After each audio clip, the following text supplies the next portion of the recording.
Ahalya women and children's ആശുപത്രിയിൽ 4 ദിവസം മാത്രം പ്രായമായ നവജാത ശിശുവിന് അപൂർവ ലാപ്രോസ്കോപ്പിക് ശസ്ത്രക്രിയയിലൂടെ ജീവിതത്തിലേക്ക് തിരിച്ചെത്തിച്ചു.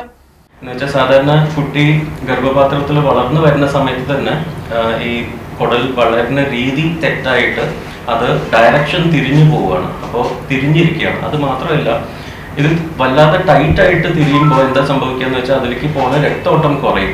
അപ്പൊ ഇത് ലേറ്റ് ആവും തോറും എന്ത് സംഭവിക്കുന്ന വെച്ചാൽ കുടലിലേക്ക് പോണ ആ ഭാഗത്തേക്ക് പോണ രക്തോട്ടം കുറഞ്ഞു കഴിഞ്ഞാൽ കുടലിൽ രക്തോട്ടം ഇല്ലാതെ നശിച്ചു പോണ ഒരു അവസ്ഥയാണ്. അപ്പൊ ഇത് എത്രത്തോളം ലേറ്റ് ആവുന്നു അത്രത്തോളം കുടലിനെ നമുക്ക് രക്ഷിക്കാൻ പറ്റാത്ത ഒരു അവസ്ഥയും കുടലിലെ ആ ഭാഗം മുഴുവനും നശിച്ച ഭാഗം മുഴുവനും നമുക്ക് എടുത്ത് കളയേണ്ട ഒരു അവസ്ഥയും വരികയാണ്.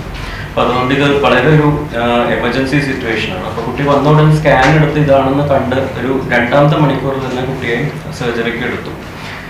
സർജറി ജനറൽ അനസ്തീഷ്യയിലാണ് ചെയ്തത്. ഇതിൽ ഏറ്റവും പ്രധാനമായിട്ടുള്ള ഒരു കാര്യം കുട്ടിക്ക് ചെയ്ത സർജറി ലാപ്രോസ്കോപ്പിയിലാണ് ചെയ്തതെന്നുള്ളതാണ്. അതാണ് ഇതിൽ ഏറ്റവും ഇമ്പോർട്ടൻ്റ് ആയ ഒരു കാര്യം.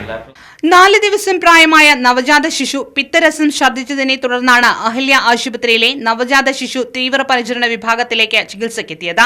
അൾട്രാസൗണ്ട് സ്കാനിംഗിൽ കുഞ്ഞിന്റെ കുടലിൽ തടസ്സമുണ്ടെന്നും രക്തയോട്ടം കുറവാണെന്നും കണ്ടെത്തി.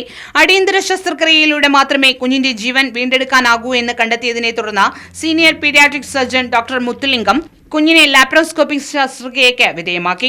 സാധാരണ നവജാത ശിശുക്കളിൽ വളരെ അപൂർവമായാണ് ലാപ്രോസ്കോപ്പിക് ശസ്ത്രക്രിയ നടത്താറുള്ളത്. എന്നാൽ നവജാത ശിശുവിന്റെ ജീവൻ രക്ഷിക്കാൻ മറ്റു മാർഗങ്ങൾ ഇല്ലാതായതോടെയാണ് അടിയന്തരമായി കുഞ്ഞിനെ ലാപ്രോസ്കോപ്പിക് ശസ്ത്രക്രിയയ്ക്ക് വിധേയമാക്കിയതെന്ന് ശിശുരോഗ വിദഗ്ധൻ ഡോക്ടർ പത്മേഷ് വടക്കേപ്പാട്ട്, ഡോക്ടർ രത്നപ്രദീപ് എന്നിവർ പറഞ്ഞു. 2 ആഴ്ചത്തെ പരിചരണത്തിന് ശേഷം പൂർണ്ണ ആരോഗ്യവാനായ കുഞ്ഞിനെ ഡിസ്ചാർജ് ചെയ്തതായി ഇവർ അറിയിച്ചു. അഹല്യ വിമൻ ആൻഡ് ചിൽഡ്രൻ ഹോസ്പിറ്റലിലെ chief medical director doctor Suresh Babu, administrator Preetha, marketing manager Vipin തുടങ്ങിയവരും വാർത്താസമ്മേളനത്തിൽ പങ്കെടുത്തു.